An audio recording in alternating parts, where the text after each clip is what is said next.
I just spent a few lovely days down in Devon with my parents, and one of the things that I was helping them with was using their phones when they're touring overseas and how to use less data when they are roaming. Now, I've got several really good tips about this which I'm going to share with you because I hope you'll find it useful as well, and I'm also going to send a copy of this video to my mother to remind her of what I told her to do next time she goes overseas. Now, a quick leveler before I start with the tips. My mum didn't understand what mobile data was, and it kind of confused what we were trying to do. So I came up with this analogy. If you do understand what mobile data is and you're quite technical, look away now because you're going to find this very basic. But if you don't, I really hope this helps you. So every single device that you've got that has a SIM card in it can pick up a signal. So your phone, your iPad, a Wi-Fi dongle, a router, anything that you put a physical SIM card into has got the ability to have a connection. And that connection can be 3G, 4G or 5G. It will depend on the signal masts and the strength of what's in each individual area of your particular network, which is why network selection is quite important. So as long as you have got that signal, that connection, you can use data. Now, you might be in the middle of nowhere at the top of a mountain, several remote places that I've been to where there's no signal whatsoever. So no matter how much data you might have in your bucket, we're going to get to the bucket in a minute, how much data you might have left on your package, if you don't have that signal, you can't use any data. So you have to have a working connection to a 3G, 4G or 5G signal in order to use your data. So, talking of the bucket, think of your mobile data allowance as a bucket, and everything that you do on your phone, with the exception of making proper phone calls, so not using WhatsApp or anything like that, but using just a normal phone, everything uses a scoop of data. So eventually, the more things that you use and the bigger the scoops are and the more stuff that you do, your data will disappear. So whether you are sending a photo to somebody, whether you are going onto Facebook to upload an update and make all your friends jealous about your amazing adventure that you're on, whether you are watching a YouTube video to give you some helpful tips whilst you're touring. Talking of which, if you are not currently subscribed to me on YouTube, now's a really good time. Whether you are using your maps, whether you are checking your banking app, every single one of those things will use a differing amount, but it will use a scoop of your data.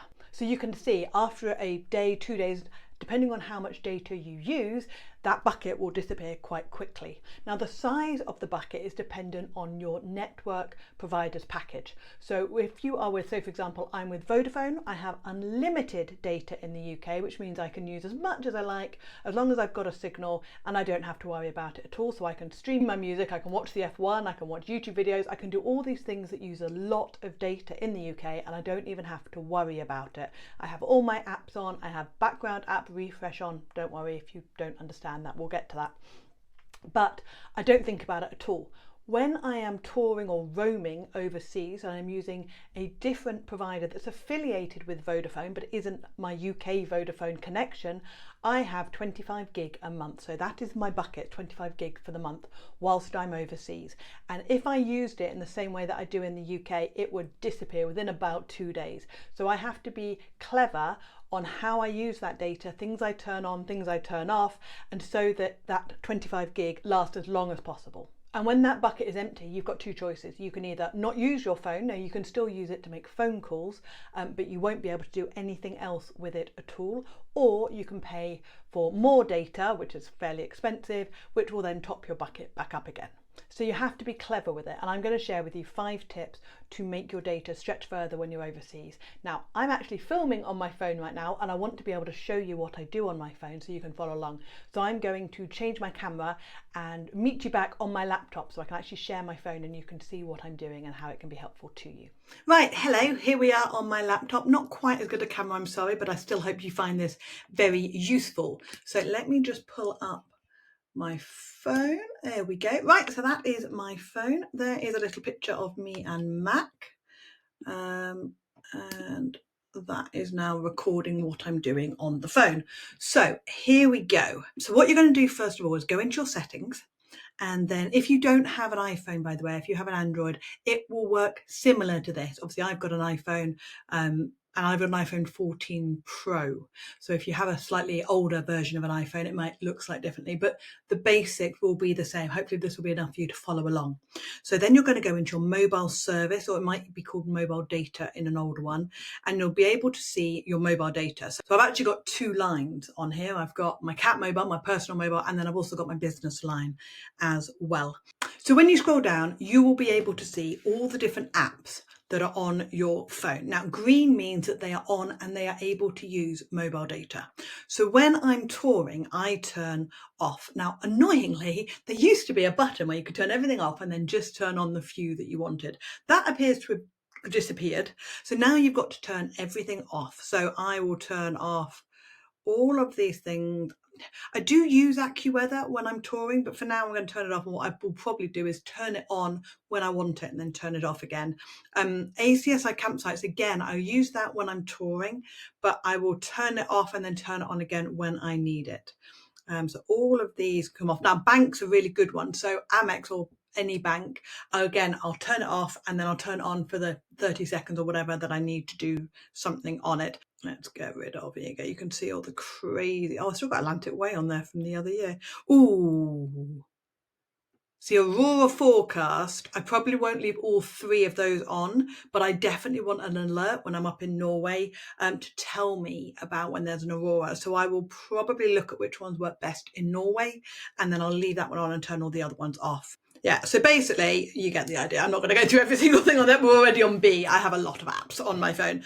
So here we go. That's what it looks like when it is turned off for everything. One thing I wanted to talk to you about was wallet. So you can still use your Apple Wallet even if the mobile data is turned off. As long as the cards and everything are already in there and you can use them, you can still absolutely double click the side of your phone and you can still use them to pay for stuff whilst you are doing that. There we go. So I've left WhatsApp on because it doesn't use a lot of data. And when I'm traveling, especially when I first go to Norway, I'm taking a group of people with me. So I want WhatsApp on for that one. One thing I really wanted to bring your attention to was Wi-Fi assist. Now in the UK, I have Wi-Fi assist on, and that means exactly what it says underneath. When the Wi-Fi data isn't brilliant, if you've got a bit of a dodgy Wi-Fi connection, it will use your mobile data to back that up to make it a little bit better and boost it. Obviously, you don't want that on when you are touring in Europe because it'll take too much out of your bucket. So make sure you've got to turn that on. You don't have to have the mobile data usage statistics. It doesn't make any difference. You can also just reset the statistics. It's gone back to 0 on the current period. So if you want to see how much data you've been using, that's quite a good way of keeping track of it. So that's the first thing to do. So that's turn off your mobile data for anything that you do not use whilst you are driving. So about the only things that I've kept on here are my Apple Maps. I tend to prefer Apple Maps over Google Maps. And I've got my WhatsApp on just in case anything comes through. Yeah, I think that's all I've got on. So everything else, I will then turn on and off as I need it. So the next thing is to then turn off things like iCloud uploads and your background app refresh. Now the background app refresh is a huge culprit of using data sneakily, and that basically does exactly what it says. It updates or changes apps in the background. The biggest culprit of this are things like your email. If you have an email thing on your phone, it will download emails in the background unless you've turned this off. So you find this by going into your settings, go into general, and then you will find their background app refresh. Click on that, and these again, all of the different apps that I have got background app refresh on. Now this one does have the provision of turning it all off, or so you can have it off completely, or you can have it only when it's on Wi-Fi. Now the problem with it only being on Wi-Fi is I have Wi-Fi in my van. So I have my Wi-Fi dongle, and when my phone connects to that automatically, it thinks it's on Wi-Fi. But actually that's still a bucket that I have to pay for. So when I'm touring, have it on off completely, and then I can upload or update the ones that I want to manually. So now everything is off, all down there. Don't have to worry about that. Is there anything at the bottom? No, that's not. So that one's easy. That was done. The next one then is your iCloud automatic updates. This is a really good example actually of what happens when you use your phone as a personal hotspot. So I'll just quickly show you how you do that. So if you, for example, don't have internet, for some reason the house internet has just died. So nothing was working when I was trying to use it. So I've used my phone as a hotspot. So you do that by going into settings and then going down to personal hotspot, and it says allowing others to join. So that's how you use your phone as a personal hotspot, because you'll use the data then from your phone to a device that doesn't have a SIM card, like a laptop. And you'll get the little link you see at the top of my laptop, the little link. Oh, looks like the Wi-Fi's just come back on again. There we go. It's no longer using my phone as a hotspot, but that's how you do it anyway. Now, to turn off your iCloud backups, you go into your name, you scroll down to iCloud, and you can see all the different apps that are using your iCloud backup. So if you wanted to turn off all your documents and your mail, so I've got my mail turned off because I really don't want all my emails going up to iCloud, but you could just go into that, turn off your photos, and it would stop syncing for the duration of your trip. Now, I don't actually want to do that. I want to keep it on, so we are. But the one that you want to look at is your iCloud backup. So this basically says it's going to back up your phone. Now, what you can do, certainly when I'm in the UK, I have it backing up over mobile data. But when I'm touring, I turn it off so it doesn't use mobile data to back up.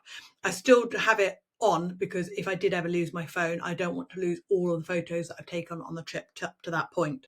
So the next thing I want to show you is how you can save some data using some of the most popular apps and things. And if you do it all before you leave the UK, you'll find it's so much cheaper and not using so much data when you're overseas. So the first one of them is the iPhone Music app. Now, if you don't have iPhone Music or Apple Music and you use something like Spotify, I don't know if you can download in the same way that you can with Apple Music. I think you have to be on the paid Spotify to do that. If you're not and you keep using Spotify, every time you play a song, you will be streaming, which uses data, which means it's a little more scoop out of your data allowance. So you want to be able to download onto your phone or iPad or whatever device you use to play music on.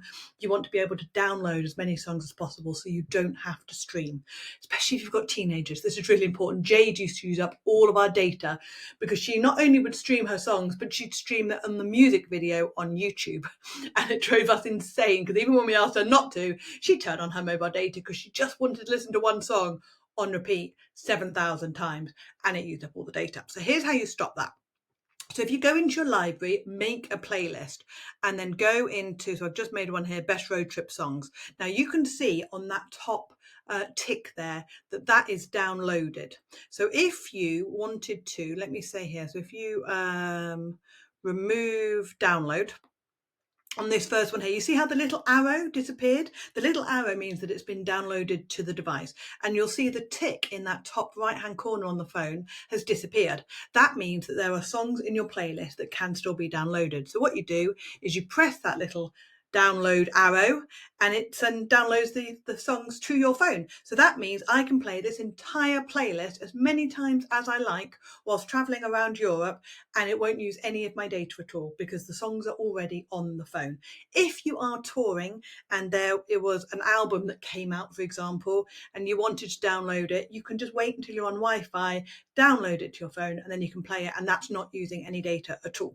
So there are a couple of other apps that I recommend you use which will save you so much data, especially if you put a little bit of time in and download it all before you go touring.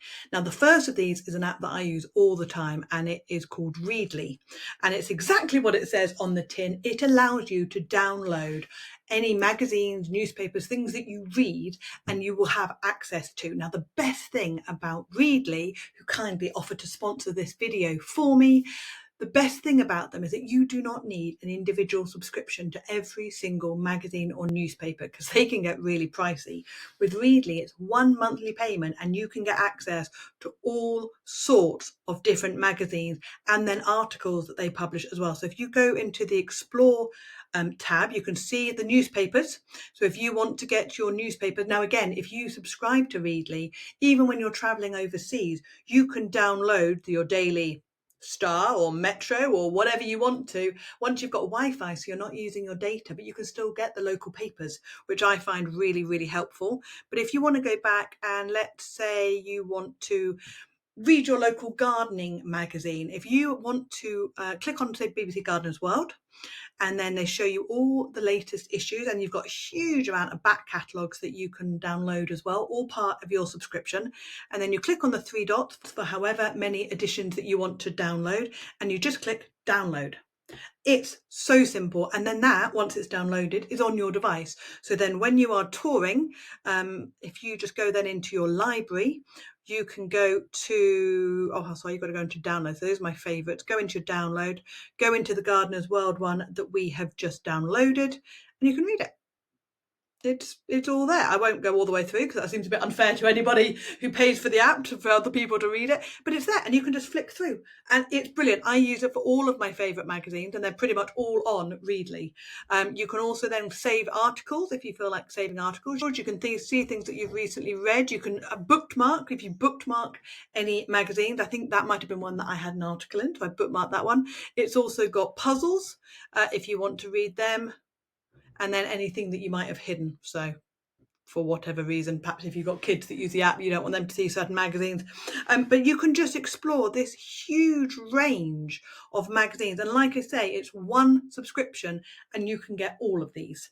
It's really, really good. It's brilliant. So I use this all the time because it's quite nice to just flick through a magazine whilst you are touring, especially when you're touring in a country that's a different language. So most countries in Europe, because you're listening to a different language so often that it's actually quite nice to be able to read something in your own language and pick up a newspaper or magazine or something in your own language. So I really like Readly.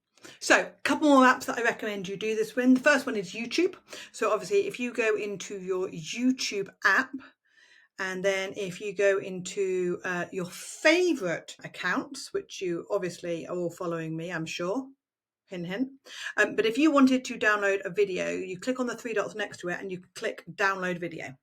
And then that will show up in your download section on your app.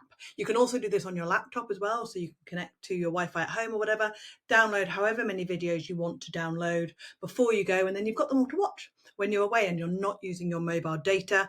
And another app that I do this on a lot is Audible. So I love to listen to podcasts. There you go. That's a really good sign. So that's what happens when you've turned off the mobile data, which is what I did earlier. I need to turn it back on for Audible and stuff. But you can then go into your library, just click OK, go into your library, no internet connection, but you can see, if you go into your audiobooks, so you can then see all of your different things that you have got downloaded. You can see the random stuff that I like to have on here, but these are all the ones that I've got downloaded so that when I'm touring, I can listen to these as I go along. And then I tend to, when I have listened to them, you can just click the 3 dots and say remove from library or remove from device.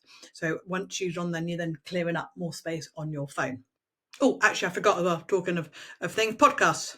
So you can then listen to your podcasts, go into your library and go into your downloaded things.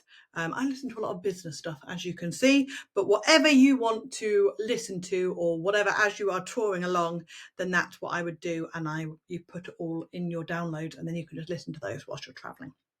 So the fourth thing is obviously really obvious, but a lot of people kind of forget that it's a thing, but use free Wi-Fi. So go into cafes. McDonald's all over Europe is always good for this. They generally have free Wi-Fi in every McDonald's. Loads of other cafes do the same. Or if you're eating at a pub or a restaurant, whilst you're touring around, you can use their Wi-Fi. Plenty of businesses have Wi-Fi that if you are a customer of theirs, they're more than happy to give you the password. And that's a really good time to then download new podcast episodes or YouTube or magazines or whatever may have come out whilst you've been traveling. You can use that Wi-Fi. You can then also look for any updates.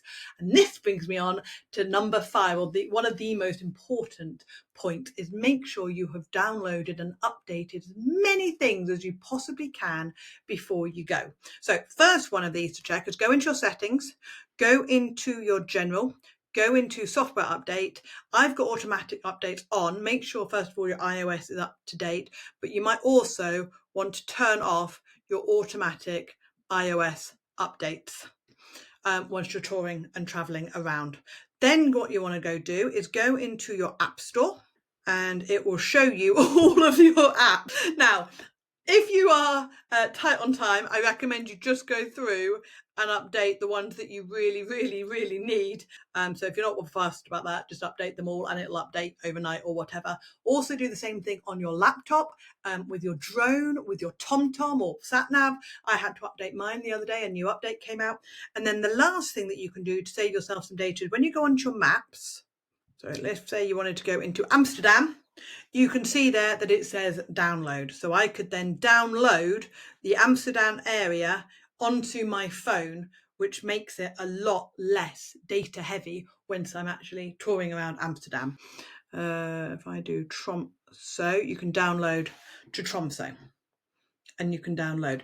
Now, really important thing for this is how much room you have got on your phone. So obviously if you download a load of maps, a load of YouTube videos and a load of magazines, a load of everything, you're going to use up all of the space on your phone, which is a problem when you then want to take videos or photos or anything whilst you are traveling.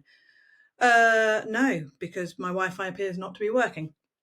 So, but that was a really good one as well. So if it says, do you want to download this over Wi-Fi because it's quite big and you're touring, then yes, absolutely, you want to do that whilst you're traveling. But what you need to do is keep an eye on. So if you see, actually go back to my home, you see all the ones that are greyed out, that means they're waiting to be updated. So I actually can't use any of those at the moment until it's waiting to be updated. But if you go into your settings, go into general, go into, I think it's in iPhone storage. Go into iPhone storage, you can see how much space you've got left on your phone, on your physical phone, in order to be able to download stuff. And also if there's anything that you want to get rid of. So I've got a ridiculous number of apps on my phone that I don't use anymore. So before I go off traveling, I'm going to delete some of these and make more space on my phone to be able to download stuff that I'm actually going to use, like Audible books or podcasts or Readly magazines or anything like that. So there we go. I hope you found that useful. If you did, a thumbs up is always very much appreciated, and feel free to share any other tips that you might have for saving your data when touring overseas. Here's a link to another video that I think you'll find really useful, and I will see you there. Take care.